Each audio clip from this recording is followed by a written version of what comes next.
Selamat malam saudara, TVRI Stasiun Maluku kembali menghadirkan Maluku Antar Nusa edisi hari ini, Senin 19 September 2016. Redaksi kami telah menyiapkan sejumlah informasi untuk Anda simak, namun sebelumnya saya mengajak Anda kita ikuti kilas berita utama.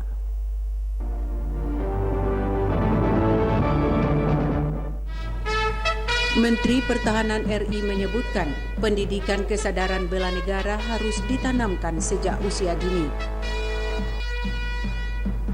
7 desa di Kota Ambon dipilih sebagai desa tangguh bencana.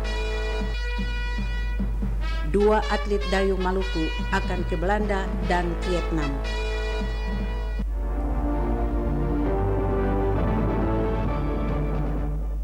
Demikian antara lain topik utama Maluku Antar Nusa malam ini. Saya Olivia Ridemase, pemirsa inilah berita selengkapnya.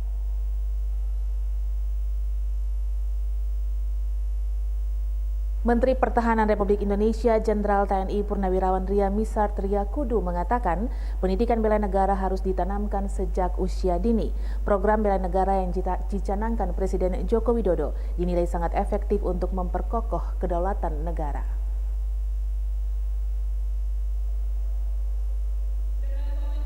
Program bela negara yang dicanangkan Presiden Joko Widodo dinilai penting untuk dilaksanakan sebagai upaya menangkal berbagai potensi kerawanan negara, baik dari dalam negeri yang bermuara pada disintegrasi bangsa maupun gangguan keamanan dari negara lain.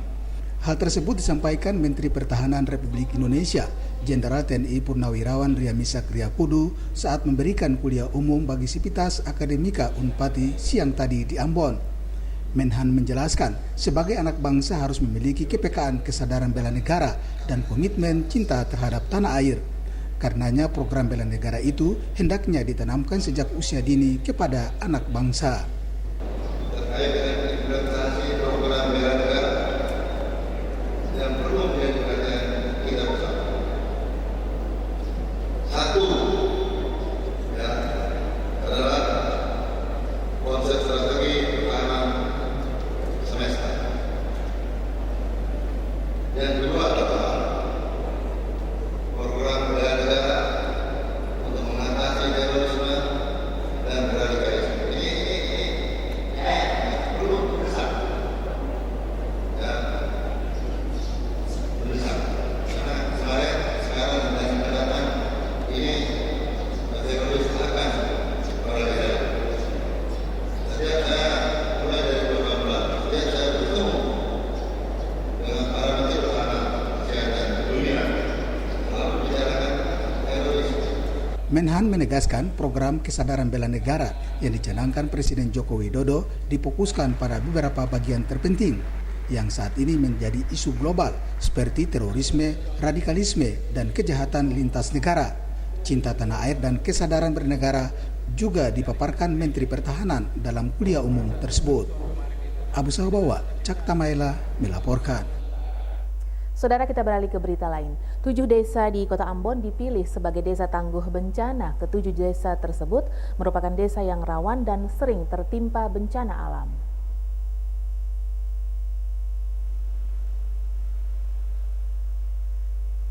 Salah satu program yang dilaksanakan Badan Penanggulangan Bencana Daerah di Kota Ambon bagi masyarakat yang bermukim di kawasan rawan bencana adalah program Desa Tangguh Bencana. Program Desa Tangguh Bencana dilakukan untuk mempersiapkan masyarakat siaga menghadapi kemungkinan terjadinya bencana di wilayah tempat tinggal mereka. Program ini sudah berlangsung sejak tahun 2013 lalu. Ada 7 desa yang dipilih sebagai desa tangguh bencana di Kota Ambon. 7 desa itu diantaranya Desa Nusaniwe, Batu Merah, Batu Gajah, Kilang, Hutumuri, dan Desa Laha. Alasan dipilihnya 7 desa itu sebagai desa tangguh bencana karena wilayahnya yang berada di kawasan pegunungan dan bentaran sungai, sehingga sangat rawan terhadap bencana.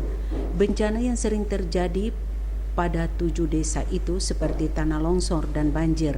Tujuan dari program Desa Tangguh Bencana ini untuk memberikan perlindungan kepada masyarakat dari ancaman bencana dengan cara menyelenggarakan kegiatan penanggulangan bencana berbasis masyarakat, yaitu melalui pemanfaatan sumber daya alam dan sumber daya manusia yang ada di sekitar setempat tinggal mereka. Melalui program tersebut, masyarakat dilatih melakukan penyelamatan khususnya kepada kelompok rentan, yaitu balita atau anak-anak, wanita, dan lansia. Hal ini untuk mengurangi risiko terhadap kelompok tersebut bila terjadi bencana yang datang secara tiba-tiba. Setiap desa dipilih 30 orang sebagai perwakilan untuk dilatih cara penanggulangan bencana. Mereka tersebut akan berperan untuk memberi penguatan masyarakat di sekitar tempat tinggalnya, cara-cara penyelamatan diri jika terjadi bencana. BPBD Kota Ambon mempersiapkan 2 fasilitatornya untuk melatih mereka. Kepala BPBD Kota Ambon, Enrico Matita Putih, mengatakan para kader itu akan diberi materi dan juga praktek melalui simulasi penanggulangan bencana. Tangguh bencana merupakan program primadona sekarang ya di BNPB, karena itu menyiapkan masyarakat untuk secara siaga mandiri melakukan penyelamatan, kemudian mencari solusi apabila ada kejadian bencana. Di Ambon sendiri itu sudah 7 desa sejak tahun 2013. Dan kita harapkan bahwa untuk tahun-tahun ke depan itu ada banyak desa lagi, terutama untuk desa-desa yang ada di kawasan rawan bencana itu bisa ditangguhkan oleh pemerintah daerah maupun oleh BNPB. Wilayah Kota Ambon yang terdiri dari perbukitan sangat rentan terhadap bencana tanah longsor dan banjir bandang. Bencana tanah longsor dan banjir bandang hampir terjadi setiap tahun di Kota Ambon saat musim hujan tiba. Kemandirian masyarakat dan kesiapan masyarakat melakukan tindakan penyelamatan diri saat bencana terjadi sangat berpengaruh untuk mencegah jatuhnya korban jiwa dan harta. Dewan Pimpinan Cabang Partai Bulan Bintang Kota Ambon bersama sejumlah parpol lainnya siap memenangkan pasangan Paulus Kastanya Sam Latukonsina dalam Pilwakot 2017 mendatang. Kesiapan tersebut mengemuka saat penyerahan rekomendasi Partai Bulan Bintang kepada pasangan Paulus Kastanya Sam Latukonsina baru-baru ini di Ambon.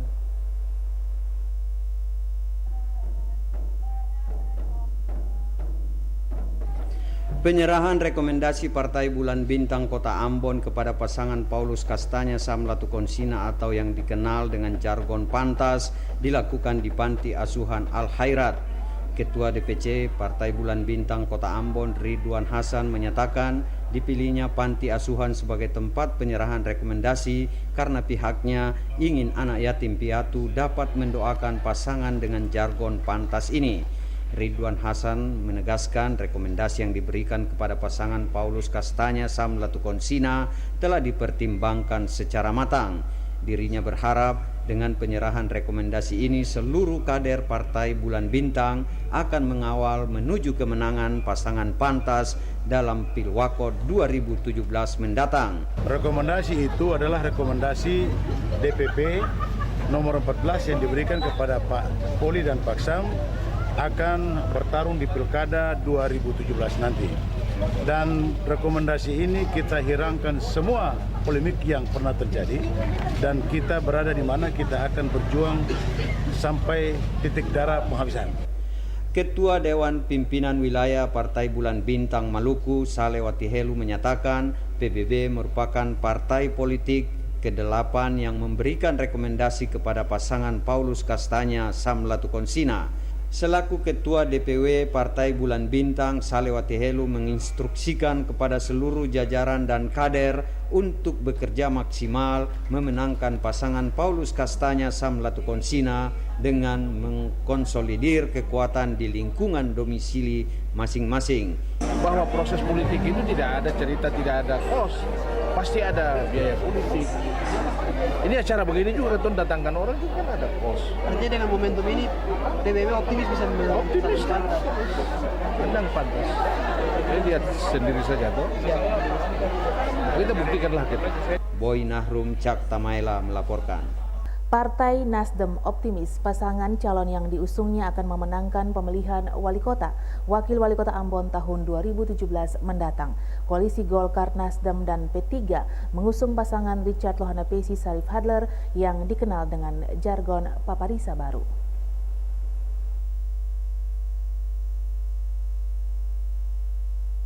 Koalisi Golkar, Nasdem, dan P3 optimis memenangkan pasangan Risat Lohanapesi Syarif Hadler dalam Pilwakot Ambon tahun 2017 mendatang. Optimisme tersebut disampaikan Sekretaris DPD Partai Nasdem Kota Ambon, Moritz Tamaela. Koalisi 3 partai politik yang mendukung Paparisa baru menurut Tamaela solid karena rakyat bersama mereka. Selain solid, Moritz Tamaela menyatakan Nasdem secara internal telah melakukan konsolidasi sejak Dewan Pimpinan Pusat merekomendasikan Risat Lohanapesi sebagai calon wali kota Ambon 2017.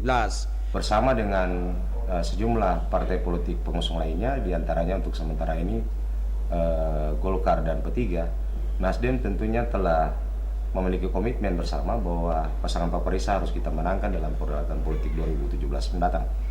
Adapun seluruh tahapan proses untuk mencapai tujuan dimaksud, tentunya kami akan mengkonsolidasikan secara internal bentuk-bentuk atau konsepsi pemenangan, antara lain terkait dengan konteks pemenangan internal Partai Nasdem maupun pemenangan bersama tim koalisi. Tentunya dengan kondisi real politik saat ini, bahwa saat ini kami yang mendukung Paparisa baru 3 partai, katakanlah demikian, dan hampir final dengan 3 partai, dengan tidak mengurangi semangat bahwa ada koalisi besar yang menjadi kompetitor kami. Ketua Politik Pemerintahan DPD Nasdem Kota Ambon, Joni Mainake, menegaskan optimisme memenangkan Paparisa baru dalam Pilwakot didasari atas berbagai kesiapan yang telah dilakukan secara internal. Salah satunya adalah himbauan kepada seluruh fungsionaris untuk taat kepada keputusan partai yang telah mendukung Paparisa baru dalam pemilihan wali kota, wakil wali kota Ambon. Tetap optimis, tetap percaya diri bahwa dengan di backup oleh suara rakyat, keinginan dan harapan rakyat, pastinya perjuangan ini tidak sia-sia. Dan kami meyakini sungguh bahwa pada akhirnya nanti yang memperoleh kemenangan itu adalah apa yang kami perjuangkan. Boy Nahrum, Unga melaporkan. Saudara, 2 pedayung Maluku masing-masing Lamemo dan Chelsea Korputi dalam waktu dekat akan mewakili Indonesia ke Belanda dan Vietnam. Lamemo bahkan akan kembali ke Ambon mendahului rombongan lainnya guna menemui keluarga sebelum berangkat ke Belanda.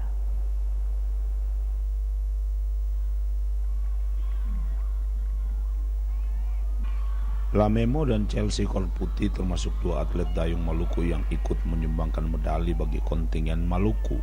Lamemo menyumbangkan 2 medali emas, sedangkan Chelsea menyumbangkan 1 emas dan 1 perunggu bersama 3 pedayung putri lainnya. Baik Lamemo maupun Chelsea Korputi beberapa kali ikut memperkuat tim dayung Indonesia ke sejumlah kejuaraan bertaraf internasional. Dalam waktu dekat, 2 pendayung tersebut juga akan mengikuti 2 event berbeda. Lamemo akan ke Belanda, sedangkan Chelsea dijadwalkan ke Vietnam. Kepastian keberangkatan kedua pedayung itu disampaikan manajer tim dayung Maluku Anos Jeremias. Untuk Chelsea tanggal 20 nanti dia sudah harus berada di Vietnam dalam rangka mengikuti kejuaraan yang memang menjadi agenda dari Federasi Olahraga Dayung Asia. Dan oleh sebab itu saya juga belum tahu labelnya apa, label lombanya apa, tetapi dia harus berangkat tanggal 20. Kemudian Memo dalam waktu dekat dia meminta untuk segera balik ke Ambon dan terus ke Pulau Osi untuk mengunjungi orang tuanya, kemudian balik lagi ke Jakarta dan seterusnya ke Belanda dalam rangka persiapan menghadapi kejuaraan dunia maupun Asian Games. Masih dari cabang dayung, kemarin atlet dayung Maluku Erwin Tamaela gagal melangkah ke race berikutnya. Sementara itu dari cabang karate, atlet Maluku Agrimois Ipol yang bertanding di nomor komite under 48 kg putra juga gagal melanjutkan langkah ke babak berikut setelah dikalahkan karateka Sulawesi Tengah dengan skor 4-7. Pada pertandingan seri pertama di tatami atau Matras 1 Gor Sabuga ITB, Agri unggul 9-4 atas karateka Aceh. Namun dalam pertandingan seri kedua, Agri yang didampingi pelatih Benny Muskita gagal. Padahal jika Agriomis Ipol menang, dirinya berhak masuk semifinal. Cabang karate Maluku masih menyisakan 3 karateka lagi, yakni Merlin N. Tamoeng, Valentinus Wamese dan Petrus Vautnilianan. Petrus akan bertanding hari ini di nomor komite under 75 kg putra berhadapan dengan karateka asal Jawa Tengah. Sementara cabang tinju yang dipertandingkan di GOR Tinju Pelabuhan Ratu Sukabumi Jawa Barat, petinju putri Maluku Femi Benamen yang bertanding di kelas 51 kg putri sore ini akan berhadapan dengan petinju asal Sulawesi Utara. Sementara petinju putri Maluku lainnya Welmi Pariama di kelas 64 kg putri telah lolos ke semifinal setelah memperoleh bye dalam drawing atau pengundian. Atlet-atlet Maluku dari cabang lainnya seperti atletik, anggat, bermotor, biliar, kempo, layar, ski air, selam, taekwondo, dan tenis meja masih belum melakukan pertandingan. Dari Bandung, Jawa Barat, Lucky Sopakua, Edmond Tupan melaporkan. Pemirsa, dari arena PON Jabar dilaporkan sore tadi sekitar pukul 18 waktu Indonesia Timur, petinju Maluku Femi Benamen yang turun di kelas 51 kg putri mengalahkan petinju Claudia Kowas dari Sulawesi Utara dengan angka. Femi selanjutnya akan kembali bertanding melawan petinju Jawa Barat Erni Amalia Lestari yang siang tadi menang atas Marniah, Jawa Tengah. Besok, petinju Maluku lainnya Julius Lumoli akan turun di kelas 57 kg putra akan bertanding. Pada 21 September nanti, petinju Esther Kalayukin juga akan turun bertanding melawan petinju dari Papua. Sementara Ralin Lumoli juga akan turun di kelas 60 kg putra dan Bram Betaubun di kelas 75 kg putra akan berhadapan dengan Alex Tantonas, Sulawesi Selatan. Alex adalah petinju yang dikalahkan Bram Betaubun di Ambon saat Prapon Januari lalu. Di cabang karate, karateka Maluku Petrus Vautnilianan juga dikabarkan menang 4-2 atas lawannya dari Jawa Tengah. Petrus selanjutnya akan berhadapan dengan Junaidi dari Kalimantan Timur. Di cabang layar, besok atlet Maluku akan turun bertanding di nomor fireball putra. Saudara, dalam memperkuat konektivitas antar wilayah, Kementerian Perhubungan akan meningkatkan pembangunan infrastruktur transportasi sesuai dengan rencana strategis yang telah ditetapkan. Komitmen tersebut merupakan upaya kerja nyata Kementerian Perhubungan untuk mendukung konsep nawacita dalam bidang transportasi.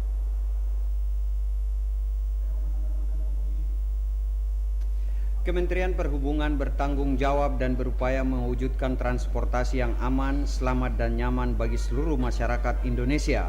Sebagai pelaksanaan dari tanggung jawab tersebut, Kementerian Perhubungan akan senantiasa meningkatkan aspek keselamatan dan keamanan agar dapat meningkatkan kualitas pelayanan. Dalam merealisasikan hal tersebut, diperlukan penguatan di bidang regulasi melalui penerbitan berbagai kebijakan peningkatan keselamatan dan keamanan transportasi. Masalah ini dijelaskan Menteri Perhubungan Republik Indonesia Budi Karya Sumadi dalam sambutan tertulisnya yang dibacakan Wakil Gubernur Maluku Seth Sahuburua pada upacara peringatan Hari Perhubungan Nasional tingkat Provinsi Maluku di Pelabuhan Yos Sudarso Ambon. Diuraikan, dalam memperkuat konektivitas antar wilayah, Kementerian Perhubungan akan meningkatkan pembangunan infrastruktur transportasi sesuai dengan rencana strategis yang telah ditetapkan. Komitmen tersebut merupakan upaya kerja nyata Kementerian Perhubungan untuk mendukung konsep nawacita dalam bidang transportasi yang ditujukan untuk peningkatan kesejahteraan masyarakat. Dari waktu ke waktu kita berupaya persiapan pekerjaan perhubungan walaupun dalam batas istimewa wilayah yang paling jauh itu seperti Maluku Barat Daya yang dekat dengan Sumatera Barat yang dekat dengan Australia dan Kepulauan Riau yang dekat dengan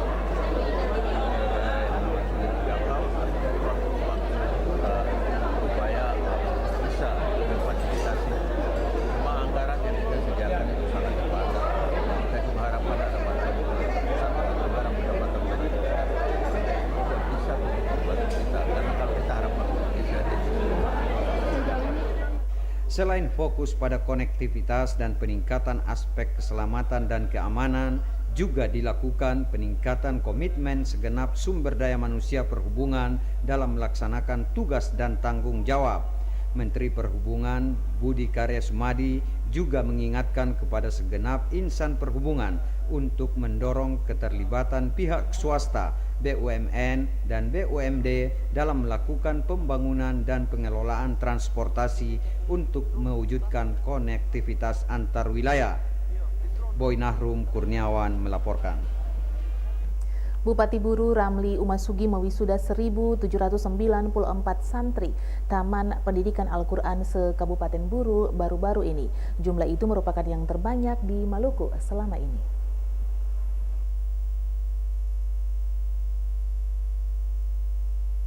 Wisuda akbar terhadap hampir 1.800 santri itu merupakan kerjasama pemerintah Kabupaten Buru dengan Kementerian Agama dan tim penggerak PKK Kabupaten Buru.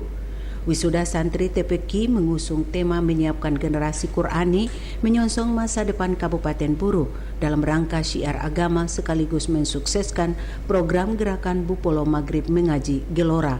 Bupati Buru Ramli Umasugi mengatakan wisuda kali ini bukan akhir dari proses mempelajari Al-Quran, akan tetapi merupakan pintu untuk menggali dan mengkaji berbagai khasanah keilmuan yang ada pada kitab suci Al-Quran. Kakanwil Kementerian Agama Maluku Pesal Musaad mengatakan wisuda akbar itu bertujuan melahirkan generasi penerus yang memiliki landasan pengetahuan Al-Quran, mencintai Al-Quran, dan mengamalkan Al-Quran dalam menghadapi tantangan kehidupan modern. Hal itu penting guna mewujudkan masyarakat Buru yang religius serta berpedoman pada nilai-nilai Al-Quran dalam mengatasi masalah degradasi moral dan paham radikalisme. Pemerintah Kabupaten Buru, kemudian DPRD Kabupaten Buru, kemudian pihak Kementerian Agama Kabupaten Buru yang telah mendorong terbitnya peraturan daerah tentang Gelora, gerakan Bupolo Mengaji, dan saya kira ini suatu perda yang hari ini kita bisa saksikan. Ada wisuda 1.800 orang, saya kira terbesar sepanjang sejarah. Selama saya jadi Kakadir tidak pernah ada wisuda santri sebanyak 1.800 orang. Nah, oleh karena itu harapan saya Gelora dan wisuda santri terbesar di Maluku ini bisa kita jadikan sebagai momentum gerakan revolusi mental, kemudian momentum gerakan menumbuhkan akhlak mulia, gerakan pendidikan karakter, kemudian sekaligus gerakan deradikalisasi agama dan pembinaan umat. Direktur Urusan Agama Islam dan Pembinaan Syariah Ditjen Bimas Islam Muhammad Tamrin menyebutkan wisuda merupakan salah satu dakwah dan syiar Islam di usia anak. Wisuda dan hatam akbar bagi santri dari 128 TPQ di 10 kecamatan itu diharapkan mampu meningkatkan mutu baca dan menghafal Al-Quran secara paripurna serta menurunkan angka buta baca Al-Quran di kalangan generasi penerus di daerah itu. Mengapresiasi kegiatan yang sinergis itu dari pemerintah Kabupaten Buru, kemudian juga Kementerian Agama dan tim penggerak PKK.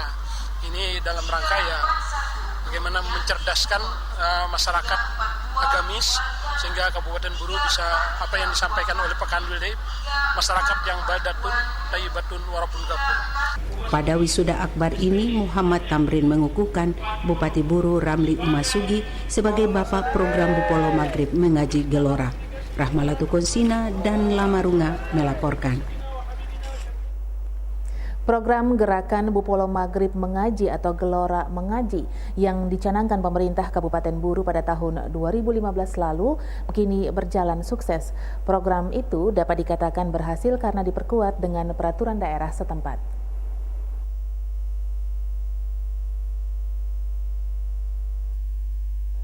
Tahun lalu pemerintah dan DPRD Kabupaten Buru menetapkan 2 peraturan daerah yakni Perda tentang Gelora Maghrib Mengaji dan Perda tentang pandai membaca Al-Quran bagi siswa dan calon pengantin.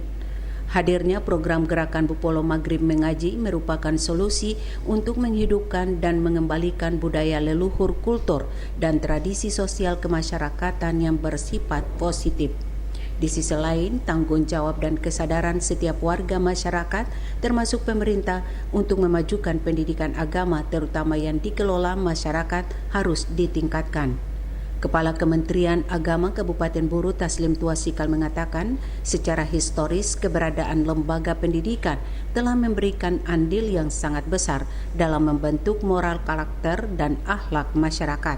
Pelaksanaan kegiatan wisuda akbar telah diawali dengan serangkaian kegiatan mulai dari pendaftaran peserta, verifikasi kelengkapan administrasi serta pelaksanaan tes ujian munakasyah pada 10 kecamatan hingga penetapan peserta wisuda Al-Quran berjalan lancar. Rencananya wisuda akbar santri TPQ di Kabupaten Buru yang kembali digelar diikuti 1.000 orang. Namun ketika datang waktunya, ternyata jumlah peserta membludak mencapai 1.794 orang. Kita punya program wisuda ini kan program sudah diprogramkan oleh pemerintah daerah sebagai program tahunan, sebagai program pendukung daripada peraturan daerah kita yang sudah di-launching oleh pemerintah daerah itu. Nah, dengan demikian kita berharap ke depan dengan jumlah santri yang ada di Kabupaten Buru saat ini sekitar 11 ribuan lebih, itu ke depan kita akan melaksanakan wisuda dengan jumlah yang lebih banyak. Jadi setiap tahun itu siswa insya Allah akan bertambah. Jadi dari 1.800 akan bertambah bisa menjadi 2.000 setiap tahun. Ketua Panitia Nyonya Sukmawati Umasugi mengatakan, wisuda akbar itu merupakan bagian dari program Gelora. Program Gelora hingga saat ini masih terus berlangsung intas di Kabupaten Buru untuk membentuk masyarakat Buru yang religius, berpedoman pada nilai-nilai spiritual Al-Quran. Semangat untuk menghidupkan tradisi mengaji di sore hari dan selesai sholat maghrib mulai dihidupkan kembali, dan geliatnya semakin terasa, terutama bagi anak-anak usia sekolah. Semenjak pemerintah daerah Kabupaten Buru melalui Bapak Bupati Buru, Bapak Ramli Ibrahim Umasugi, melaunching program gerakan Kupolo Maghrib Mengaji yang lebih dikenal dengan istilah Gelora Mengaji pada tahun 2015. Apalagi lebih diperkuat dengan 2 peraturan daerah, yaitu Perda Gelora Mengaji dan Perda tentang pandai baca Al-Quran bagi siswa dan calon pengantin. Program itu dijadikan landasan bagi terciptanya karakter masyarakat Buru yang berkeadaban menuju masyarakat madani. Rahmalatu Konsina dan Lamarunga melaporkan.